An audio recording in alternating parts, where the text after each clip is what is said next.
Se cumple un año de la constitución de la Mesa de la Asamblea de Extremadura, por la que el PSOE se hizo con la presidencia de este órgano tras la falta de acuerdo inicial entre el Partido Popular y Vox. Hace 365 días que María Guardiola amenazó con una repetición electoral.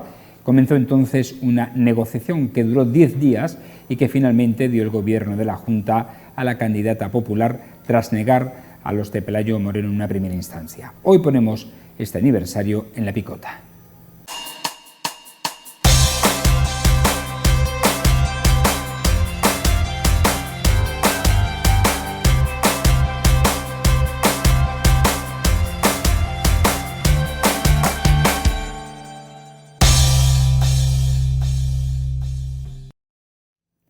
Bienvenidos a este tiempo de la picota en Televisión Extremeña. Vamos a analizar los asuntos más importantes que nos deja la actualidad, como este aniversario que le hemos comentado al inicio de este espacio. Para precisamente diseccionar y opinar sobre ella, tenemos sobre esta mesa, o en esta mesa, mejor dicho, de opinión, a nuestros picoteros. Pepe Pérez Garrido, ¿cómo está? Buenas noches, bienvenido. Buenas noches. Pues ¿qué tal? Aquí un día más, estrenando este nuevo plató. Exacto, que tú no habías venido todavía, no. Ciertamente. Julio Naranjo, ¿cómo está? Buenas noches, bienvenido. ¿Qué tal? Muy bien. Poco con el tobillo jodido que el domingo, con la moto que salí nueva que tengo, se me cayó encima, se me rompió la pata, me cayó encima y ando una mijina... Me cachis. Sí, sí. Pero bien. Debes tener cuidado con las motos, ¿eh? Tengo que tener cuidado porque tengo una semana... Es que voy gafado con esto de las motos, ¿eh? O sea, es que el otro día, cuando me caí, que acababa de salir, después de que un mes antes había salido, se me había quemado la moto y el coche y todo... Es la cosa de las megas, porque es que... A ver las islas. A ver las islas. Bueno, poco a poco, a ver si se acaba esa situación y no tienes ninguna incidencia más. Vamos a comenzar hablando en principio, aunque vamos a hablar de este aniversario y de otros muchos temas, pero tenemos que comenzar hablando de unos campeonatos nacionales de triatlón en edad escolar, que son valederos para CESA y por autonomías, que se van a celebrar en Mérida los próximos 29 y 30 de junio con la participación de 700 atletas procedentes de distintos puntos de España. Esta cita deportiva reunirá a las selecciones de todas las federaciones autonómicas de triatlón españolas en Mérida, en la única cita del año en la que cada triatleta puede defender los colores de su comunidad o ciudad autónoma. De esta manera, pues de nuevo Mérida se convierte en capital de España del deporte, y esto al final se traduce también en economía, porque muchos de estos triatletas viajan con sus familias, pernoctan en la ciudad y hacen turismo al mismo tiempo. Yo creo que es un complemento muy importante también para el turismo de Mérida. Pepe. ¿Cómo? Y te pones a buscar un hotel, si ya de por sí estamos casi siempre en un 70-80% o más, pues me imagino que este fin de semana no habrá quien encuentre una cama para poder dormir por la noche, porque como muy bien dice, no son los 700 triatletas, son 3-4 personas que vienen con cada uno de ellos a cuidarlo, a animarlo, a festejar la victoria de los que sean. Y de paso hacer turismo. Y de paso, pues ya miran la ciudad. En un día y medio o 2 días, a lo mejor no les da tiempo a ver todo, pero yo creo que es sentar una base para que en un futuro puedan volver otra vez a recordar la ciudad, a recorrer la ciudad y ver los sitios que no hayan podido ver en esta primera visita, ¿no? Yo lo único es que los veo desde casa, porque cuando la vez que lo hacen, están las 7 sillas, veo cómo se ponen a nadar por el río Guadiana, veo allí las ollas, cómo hacen el circuito. Yo me imagino que el agua estará más o menos limpia, ¿no? Porque no sé cualquiera sabe cómo está el río Guadiana. No sé yo si después tendrán que tomar algún tipo de antibiótico. De jovencitos, sí. De jovencitos nosotros nos bañábamos en Guadiana, tanto en la zona de la Pesquera como en la zona del Puente Nuevo. De mi edad, pues fíjate, en verano escaparnos, irnos todos los días a pegarnos un chapuzón o a jugar un partido de fútbol y después a refrescarnos, pues lo hacíamos todos, ¿no? Pero en aquel entonces el río estaba limpio. Yo creo que hoy está más limpio, hoy hay depuradoras, antes los pueblos vertían directamente al río. Ahora ya no vierten directamente al río, ahora ya los pueblos vierten agua limpia al río. Lo que pasa es que ahora tenemos más suciedades que en aquel entonces y más habitantes. Sí, pero yo creo que De la todas isla formas, se debería de recuperar como zona de baño. Lo he Sí, dicho sí. aquí muchas veces. La isla es un lugar motor encantador. económico para Mérida, para saberlo con un enfocar. kiosco allí que nos comíamos unos picadillos de tomate Sí, y nos bebíamos la con cerveza. la botella de tinto de vino. El tinto de verano. Hay Qué un rico, refrán rico, que dice, agua que corre nunca mal coge.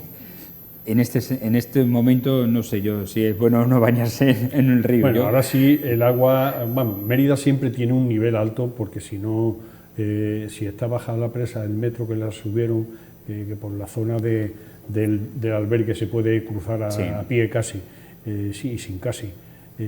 Cuando ahora en verano, por la cuestión del regadío, se sube 1 metro de altura de nivel, aquí en Mérida siempre tenemos el mismo nivel porque se inflan los globos esos que hay en el azul del Guadiana por debajo del puente de hierro y siempre tenemos aquí agua, ¿no? Y quieras que no, el que haya un volumen mayor de agua que va corriendo la de la superficie hace que esté más limpia. Que si no, si estuviera con el nivel sin la presa de Montijo, que se pudiera cruzar andando, entonces tendríamos más problemas. Oye, yo lo que no sé si ahora es legal o no bañarse en el río. Siempre y cuando el agua esté apta, no tiene por qué prohibirlo. ¿Sí? ¿Tú crees?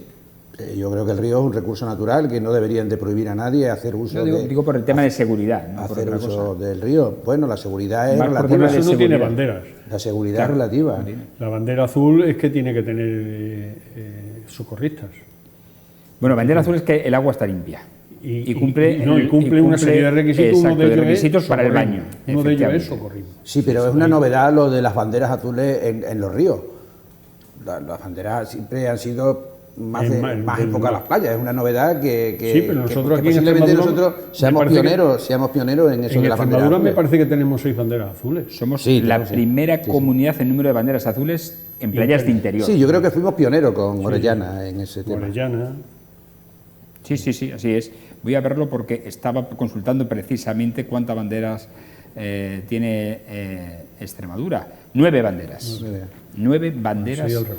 azules, que yo creo que esto es más. Bueno, ahora lo veremos exactamente. Pero Extremadura es la primera comunidad con mayor número de banderas azules en playas de interior. En interior. En interior, en embalses, tal. Eso sí es verdad que lo hemos hecho muy bien, esos recursos, aprovecharlos. Y de todas formas somos la comunidad con más agua, ¿no? Embalsada. Claro, tenemos muchos pantanos y normalmente los pantanos con más, si están con más llenos- lámina de agua. Tenemos muchos pantanos, Claro. tanto en Cáceres como en Badajoz, y la superficie que hay de agua es importante. Bueno, pues un motivo Lo más que para pasa es que visitar la comunidad. Es más peligrosa, en alguna zona es muy peligrosa, porque antiguamente había bastante ahogamiento.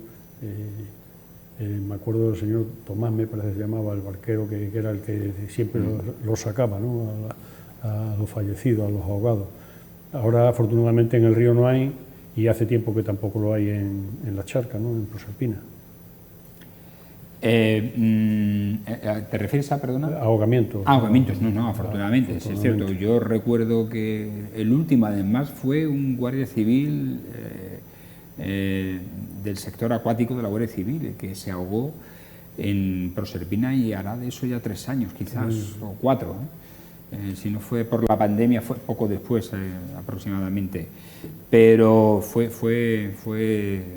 hace tiempo que no, afortunadamente. También es cierto que hoy en día hay menos gente que tome el baño en recursos naturales, ¿no? Sí. Digo en Proserpina, Sí, no, menos, ¿no? entre Ya hay muchas más piscinas- piscinas municipales, piscinas privadas, particulares, de sociedades. de sociedades, de clubes, etcétera, ¿no? Y hay menos en Proserpina. El otro día hablábamos aquí precisamente con Fernando Delgado de cómo se bañaban los emeritenses en el siglo XX, ¿no? Y recordamos aquellos chinguitos de los años 80 de Proserpina, en los que Proserpina se ponía a tope. A tope, a tope. ¿eh? Bueno, y un chiringuito que había también en la isla. Y la isla también, la isla Un parecía una chiringuito playa, y- la isla estaba llena igual que una playa normal de costa. Y nos íbamos a bañar a las pilastras, Ya. que era donde únicamente cubría las Sí. pilastras, Hay un en las que se chiringuito de apoyaron Vadillo, las ¿no? grúas para hacer el puente nuevo. El puente Fernández Casado. Hay varias pilastras por allí Sí. que cubrían alrededor de 2 metros, 2 metros. ¿Y qué han quedado allí? Y siguen los peñascos, y nosotros había que ir nadando y te sentabas encima de ella y jugabas y te tirabas y para arriba y para abajo. El peligro era tirarse y darse un porrazo con las pilastras. Por cierto, Pepe, hablando del puente, no te han hecho caso. Se va a reparar. Ya era hora. Se va a reparar. Porque porque corre cierto peligro, los cascotes que tú hablabas, etcétera, todo eso se va a reparar. Es una actuación importante. Tienen que reparar las barandillas, que han funcionado muy bien. Sí. Y el problema era la falta de hormigón en el recubrimiento de las armaduras. Cuando vas andando por abajo y miras hacia arriba, hacia el puente, los ves las armaduras que estaban todavía en un momento en el que, aunque se habían empezado a oxidar algunas de ellas, no estaban en peligro, ¿no? Ya en el propio informe dijeron que no era peligroso, ¿no? Pero había una serie, te acordarás que esto pasó a principios de la legislatura anterior. Sí, cuando tú eras concejal y además lo expusiste en un pleno, por deformación profesional. Había una deformación profesional, efectivamente. Había una serie de recomendaciones para un mantenimiento urgente, uno a medio plazo y otro a largo plazo. Y el de urgente, fíjate, el de plazo cortísimo, han pasado 3 años y ahora sale a concurso. Bueno, nunca es tarde si la dicha es buena. Nunca es tarde si la dicha es buena. Esperemos que... Lo mismo están haciendo con el puente de hierro, que también lo había denunciado yo, las capas de óxidos que había en las pletinas y en las vigas que formaban precisamente los vanos del puente. Que es curioso que es una estructura roblonada como la Torre Eiffel. En lugar de soldadura, cuando se construyeron en aquel entonces se usaban mucho los roblones. Los roblones es una pieza cilíndrica que tiene como 2 tapas que se apretaban y que hacían la sujeción de ambos laterales y ahora le están poniendo en muchos casos tornillos. Pues yo cada vez que ando por ahí por la isla pues curioseo la deformación profesional. Esa cosa una pasta, 8.700.000 euros va a gastar Adif en la reparación del puente de hierro, que no es moco de pavo, 8.700.000 euros. 8 millones. Y es para el puente de hierro. Luego, fijaros que estamos hablando de un puente del siglo XIX, ¿no? Costó 1 millón de pesetas el puente ese, ¿no? Un puente del siglo XIX. Pero costó 1 millón de pesetas, ¿no? Sí, de la época, claro. De la época. Fíjate, ahora 8.700.000 euros. Pero lo curioso es que un puente de hace un siglo siga prestando servicio a los trenes modernos. Y además es uno de los más largos. El puente romano ha estado prestando servicio al tráfico rodado hasta hace pocos años y tiene más. Bueno, pero los romanos hacían las cosas muy bien. Bueno, es romano y es reformado y es reparado y es... Pero los romanos hacían las cosas muy bien. Recuerdo que, bueno, cuando fue cuando ocurrió lo de Badajoz, que aquí en Mérida también hubo la riada de Badajoz, que aquí también hubo una riada de Albarrega, evidentemente no se cobró víctimas mortales, ¿no?, como se ocurrió en Badajoz, pero recuerdo que se cayó una de las torres del estadio romano José Fouto, ¿no? Y sin embargo, ni el teatro, ni el puente romano, ni el acueducto sufrieron daños. Ninguno de los 2 puentes romanos, porque el de la Albarrega los también dos, es, cierto. Y el acueducto de los Milagros y demás, y están. Y siguen en pie. Siguen en pie. ¿Y cómo consiguieron nivelar sin aparatos, sin los niveles topográficos que se utilizan actualmente? Desde Proserpina, traer la nivelación con el agua, con la mínima caída para que pueda, por su peso, llegar hasta la ciudad. Nivel de agua, ¿no? Pero claro, ellos no tendrían tubos, ¿no? Para hacer un nivel de agua, ¿no? Ellos lo hacían con miras. Sí, con miras. Con niveletas. Pinchaban, se ponían a mirar. Yo soy seguidor de una serie que lo ponen a veces en la 2 de Televisión Española y a veces en National Geographic, que es sobre los acueductos romanos en todo el Imperio romano. Y estamos hablando de desniveles del 1 y el 2%, y cómo en aquella época... O por 1000. O por 1000, efectivamente. Cómo en aquella época ese pequeño desnivel... lo podían conseguir. Lo podían conseguir en acueductos de más de 100 kilómetros de largo. Y la maravilla de conseguir hacer presas que 2000 años después siguen funcionando. La presa Cornalvo y la presa de Proserpina. Cierto. Yo cuando venga, si Dios quiere, en el 2026, los compañeros que estudiamos aparejadores en Sevilla, en la Universidad Laboral, Este año hemos tenido un encuentro Salamanca, ¿no? en Salamanca. Dentro de 2 años será aquí en Mérida. ¡Ah, qué bien! Ya intentaré traerme alguno aquí a hablar a la picota para contar experiencias y batallitas. Pienso llevarlo a que vean, aparte de la monumentalidad, un poco por deformación profesional, los acueductos y las presas. Lo que era la obra civil romana, ¿no? Efectivamente. Exacto, que es impresionante. Bueno, vamos a otro asunto. La verdad es que nos perdemos en estos temas, pero creo que son muy bonitos. Sí, es interesante. Contar, muy interesantes. Contar cosas, anécdotas. Ciertamente, y además si contamos además con el asesoramiento técnico de un especialista como tú, Pepe. Este 20 de junio, hoy jueves, se cumple un año de la constitución de la mesa que preside Blanca Martín, tras la falta de acuerdo entonces entre el Partido Popular y Vox para concretar ese acuerdo de gobierno que fraguó unos días después. Entonces Vox se quedó fuera de la mesa del Parlamento Autonómico al no conseguir apoyo para ostentar ninguna de las secretarías que quedaron repartidas entonces entre PSOE, PP y Unidas por Extremadura. Recordemos que después el PP cedió una de sus puestos en la mesa de asamblea a Vox. Ante la falta de acuerdo entonces, la presidencia del Parlamento extremeño y la vicepresidencia primera fueron para el PSOE y la vicepresidencia segunda para el PP. Entonces se abrió un periodo de negociación que duró 10 días y sobre los que dimos cuenta aquí en La Picota, paso a paso esas negociaciones entre los dos partidos y que al final fraguó con la obtención de la presidencia de la Junta para María Guardiola. Vox pasó de exigir una vicepresidencia en la Junta de Extremadura y la Consejería de Agricultura, si recordáis, a quedarse con una consejería de nueva creación tras la escisión precisamente de la de Agricultura, la de Desarrollo Rural. Los de Ángel Pelayo Gordillo pasaron del órdago entonces que pusieron sobre la mesa de querer esa vicepresidencia o de exigir esa vicepresidencia y una consejería a conformarse con esa consejería un tanto menor en cuanto a la dotación de contenido, y los populares, hay que decir que obtuvieron claramente una victoria en ese acuerdo. Guardiola se tuvo que retractar entonces del discurso que hizo en la Asamblea y manifestó entonces que cambiaba de opinión por el bien de los extremeños. De esta manera se evitó una repetición electoral que sobrevolaba entonces el ambiente en nuestra comunidad. Julio. Yo creo que ese despiste que tuvieron, que le dio la presidencia y la vicepresidencia primera al Partido Socialista, agilizó el acuerdo. Agilizó el acuerdo con Vox, porque alguien le diría, pero ¿qué estáis haciendo?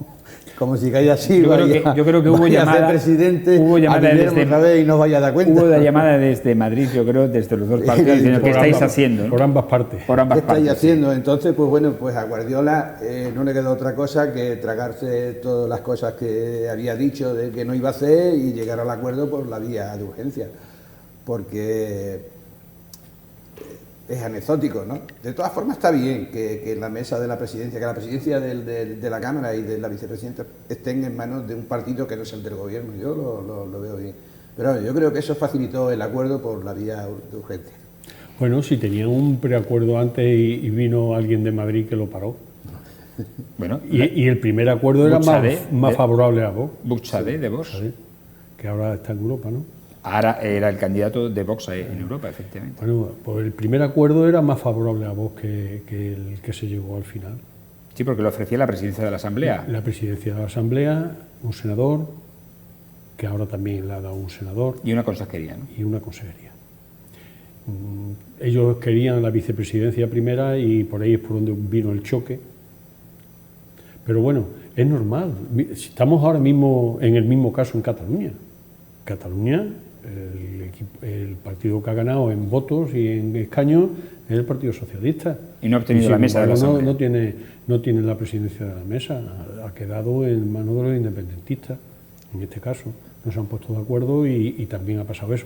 Ahora todavía falta por ver, ya charlaremos si acaso, del tema de quién ocupará la presidencia o si iremos a elecciones en Cataluña, me parece que en octubre. Sí, ahora haremos después porque lo tenemos como tema. Ahí tenemos las imágenes precisamente 10 días después de esta fecha en la que se firmó el acuerdo entre PP y Vox en la Asamblea de Extremadura. Los dos candidatos de ambos partidos, Ángel Pelayo Gordillo y María Guardiola, rubricaron en ese acto ese acuerdo de gobierno.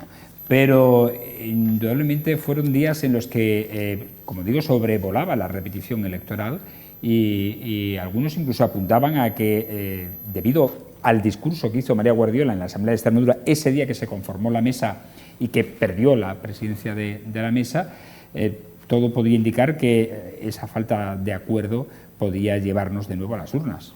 Estuvimos a puntito. Es lo que se cuece. Yo no sé interioridades reales, no me van a contar, no he preguntado yo tampoco, pero estuvimos a puntito de nuevas elecciones. Julio. Yo creo que hubiera sido bueno que hubiera habido una segunda elección. Yo creo que Guillermo hubiera sacado mayor ventaja que la que hubiera ganado también en votos, ¿no? Porque quedaron empatados en escaños, pero perdió en votos, ¿no? Por muy poco. O algo así. Pero yo creo que Guillermo hubiera sacado más, creo. Que por cierto ahora se ha dimitido de diputado. Sí, de diputado. Ayer lo dijimos efectivamente que había registrado en la Asamblea de Extremadura su renuncia, que se va a producir después de este pleno de hoy, de hoy jueves, que se ha celebrado en la Asamblea. Ya de facto deja de esta manera política. Supongo que también dejará el Senado porque es designación autonómica, ¿no? Era senador por designación autonómica. Puede ser uno que no sea... Puede serlo. Bueno, ahí tengo la duda yo de si puede seguir siendo senador sin ser parlamentario. No hubo un tiempo en que fue Fragoso, que fue Cierto, senador. sí. Yo creo que por designación autonómica es el que proponga el partido, creo. Pertenezca o no ya al... No, ahora mismo en Monago que salió elegido. Sí, pero quiere decir que una vez que dimite de su escaño en la Asamblea puede ostentar el acta de senador por designación autonómica. Es la duda que tengo. No lo sé. Porque no es electo, es por designación autonómica. Por designación. Bueno. Pero al final será el reparto de senadores, que me parece que son dos de Extremadura, es uno a propuesta del Partido Socialista y otro a propuesta del Partido Popular. Yo no sé si dentro de las condiciones es que sea diputado. Pues para mí sería mejor que no fuera diputado, porque eso de coincidir 2 o 3 cargos en una misma persona le quita posibilidad de que se abra el espectro y que haya más participación de otras personas, y además a una persona que se le ponen 2 o 3 cargos, si trabaja mucho en uno, trabajará poco en el otro y no funcionan bien. Sí, yo creo que es preferible repartir los cargos entre todas las personas, que hay muchas personas. Aparte del orgánico, porque aparte de los orgánicos.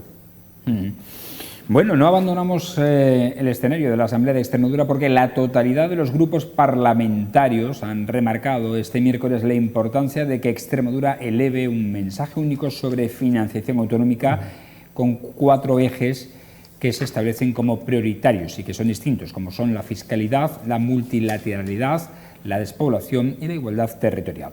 La Comisión No Permanente de la Asamblea de Extremadura para el estudio sobre financiación autonómica, que ha quedado constituido con 13 integrantes, tendrá un plazo máximo de 12 meses para presentar su informe. El objeto de esta comisión, que fue propuesta por el PSOE y respaldada por el resto de los grupos parlamentarios en la Junta de Portavoces de la pasada semana, es lograr una posición conjunta de la comunidad autónoma extremeña de cara a la negociación de un nuevo modelo de financiación autonómica. El diputado popular Hipólito Pacheco espera que esta comisión sacan conclusiones unánimes, ha afirmado que Extremadura debe reivindicar sus derechos ante el gobierno de Pedro Sánchez, tanto en la conferencia de presidentes como en el Consejo de Política Fiscal y Financiera, que ha sido, por cierto, solicitado por todos los presidentes del Partido Popular. Los acuerdos, según han expuesto, deben partir de una negociación multilateral y no individualizada por comunidades autónomas. Por su parte, el diputado socialista Jorge Amado ha señalado que el gobierno de María Guardiola privilegió a las clases altas a través de su reforma tributaria, al tiempo que ahora pide dinero al gobierno central. En su opinión, la política fiscal debe ser una de las claves del debate de financiación autonómica, donde cada uno dice aporte en función de lo que tiene y reciba en función de lo que necesita. Desde Vox, su diputado Javier Bravo ya ha adelantado que, sin renunciar a la máxima de que haya un acuerdo conjunto en el seno de esta comisión, su grupo parlamentario considera que el debate sobre financiación autonómica es artificial. Y en esas estamos, pero mira, al menos ayer hablábamos en este sentido. Es importante que los 4 grupos de la Asamblea de Extremadura vayan remando en el mismo sentido en favor de los intereses de la comunidad. Pepe. Eso es lo importante, que de momento se han puesto de acuerdo para la comisión.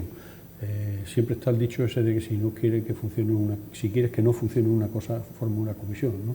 Yo espero que no sea este el caso y que del diálogo y de los comentarios que puedan hacer unos y otros se enriquezca y saquen una conclusión unánime, por el bien de Extremadura y por el bien de España. No es por esto, no es solamente nosotros, sino el hecho de querer esa multilateralidad, que se llega a un acuerdo a nivel nacional de financiación para poder financiar las comunidades autónomas en condiciones que sea con un reparto equitativo entre todas las comunidades autónomas, no unas mejores que otras. Que nos olvidemos de eso, de entre comillas, singularidad que nos quieren hacer ahora meter para el cuerpo, porque de nada sirve hacer la multilateralidad y repartir entre todos si luego específicamente hacemos una cosa singular con una comunidad autónoma. Ya sabemos que es Cataluña la que lo está pidiendo, y premian precisamente la mala gestión.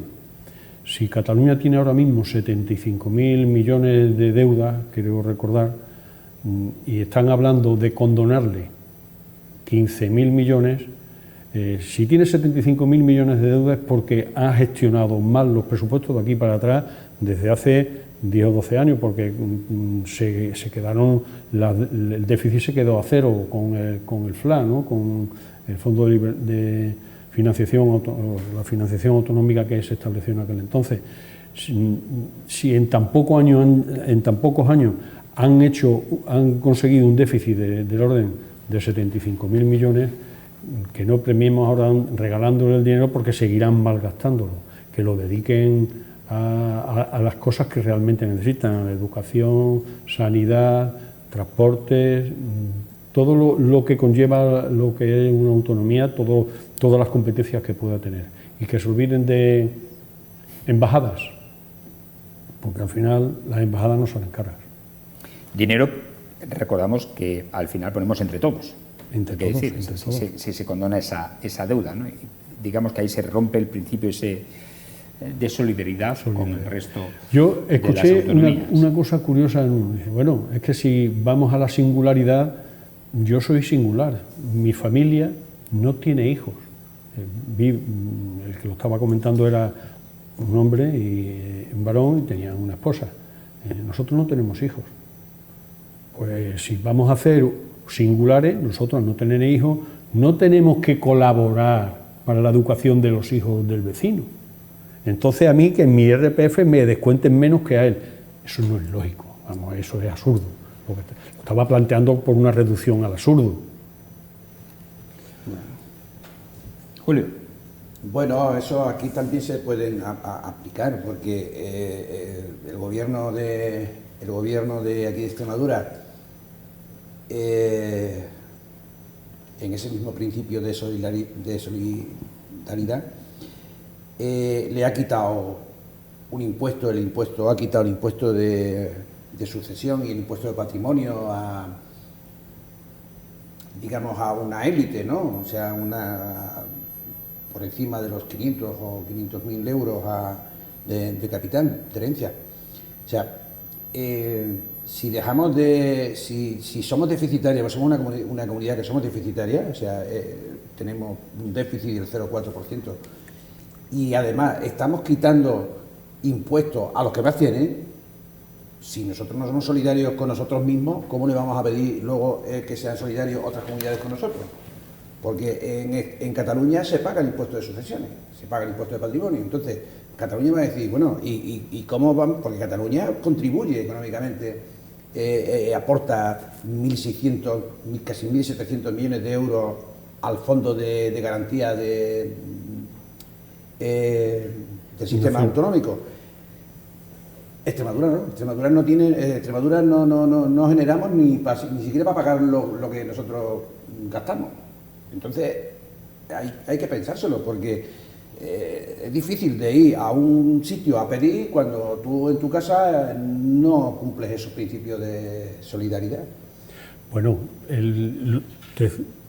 dices específicamente el impuesto de sucesiones y el impuesto de patrimonio. Bueno, el impuesto de sucesiones, el impuesto de sucesiones ya antes tenía, en la época de IRPF también hay una franja de IRPF que también se ha bajado.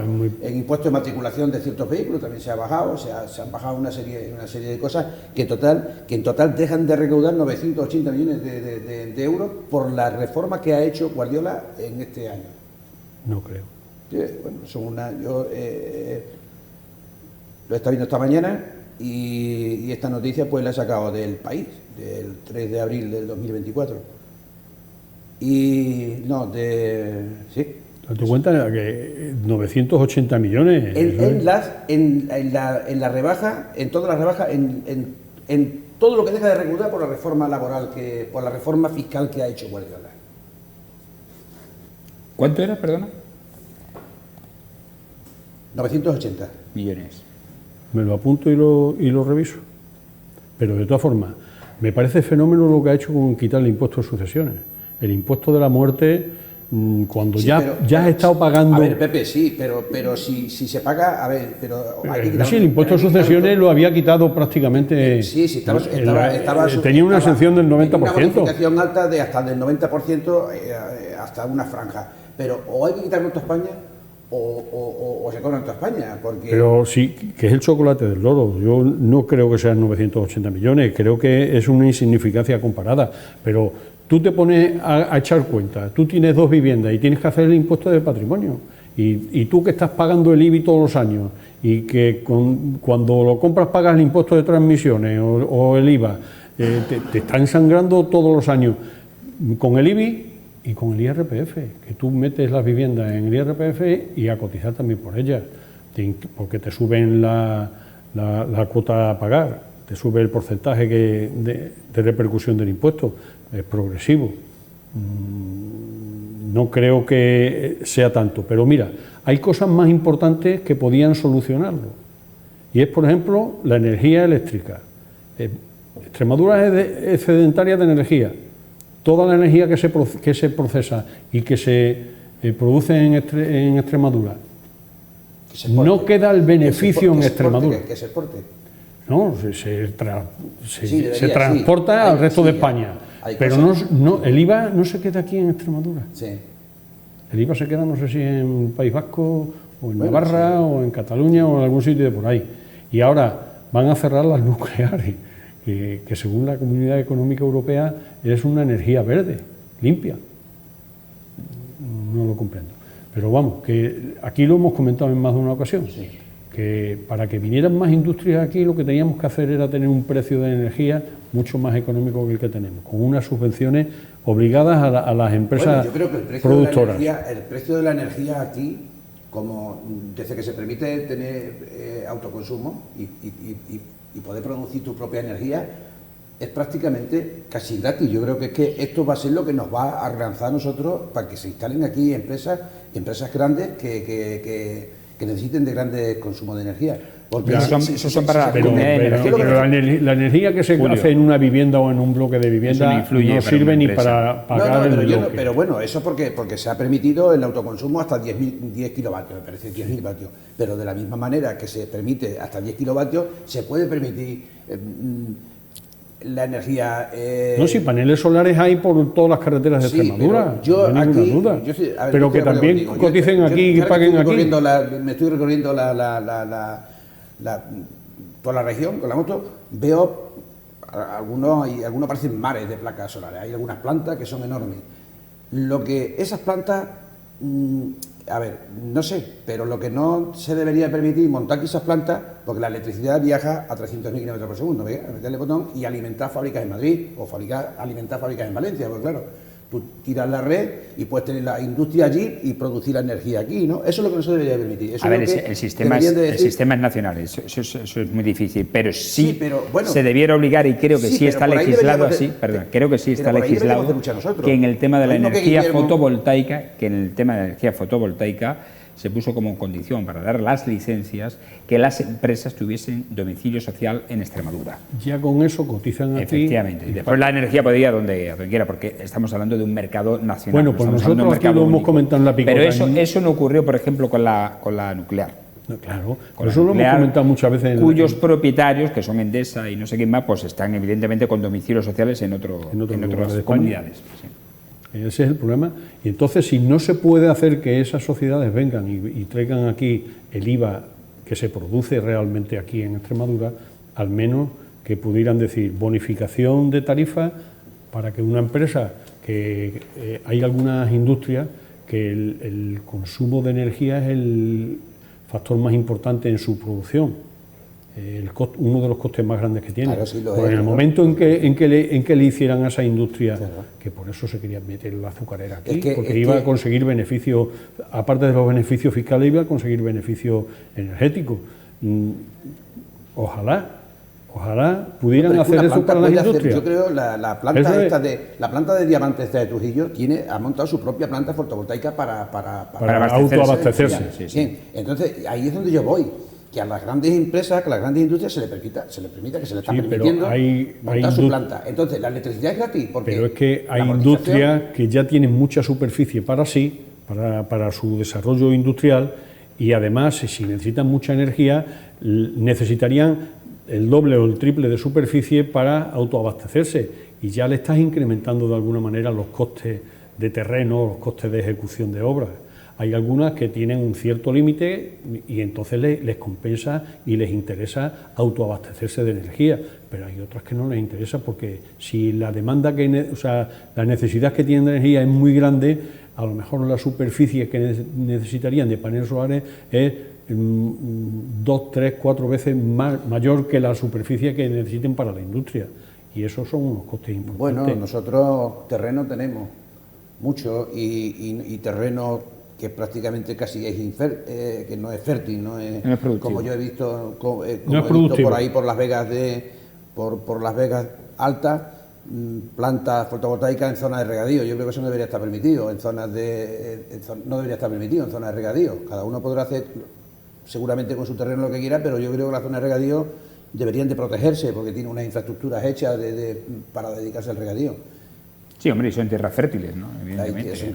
Hay muchas tierras infértiles en la región para poder hacer esa planta. Una vez que yo me imagino que las plantas solares se construyen y se realizan en terrenos que son infértiles. Bueno, yo he visto ahí otra cosa es que utilicen parte de la de esas, sí, que vas camino de Logrosán y ves montañas, ¿no? A ver superficies metros y metros, ¿no? Bueno, señores, nos tenemos que ir, no hay tiempo para más. Y vamos a hablar del Parlamento catalán, de lo que ha ocurrido precisamente con el ejemplo que hemos puesto aquí de hace un año con lo que ocurrió en Extremadura, pero lo tendremos que dejar aquí porque hemos consumido nuestro tiempo, y agradecer, como siempre, a nuestros picoteros sus aportaciones, su opinión en todos los temas que se han expuesto a lo largo de este programa. Gracias, Julio, que tengas un feliz fin de semana. Igualmente, muchas gracias. Pepe, lo mismo te deseo, que tengas una buena semana. Igualmente, Julio y Fran. Y a ustedes agradecerles, como siempre, su atención, instándoles a que sigan con nosotros en Televisión Extremeña. Mañana no tenemos picota, pero sí tenemos otros contenidos que les vamos a ofrecer en nuestra televisión, en nuestra TDT, en HD y también en nuestra página web y redes sociales. Volvemos el lunes aquí en La Picota. Hasta entonces, buenas noches y sean felices.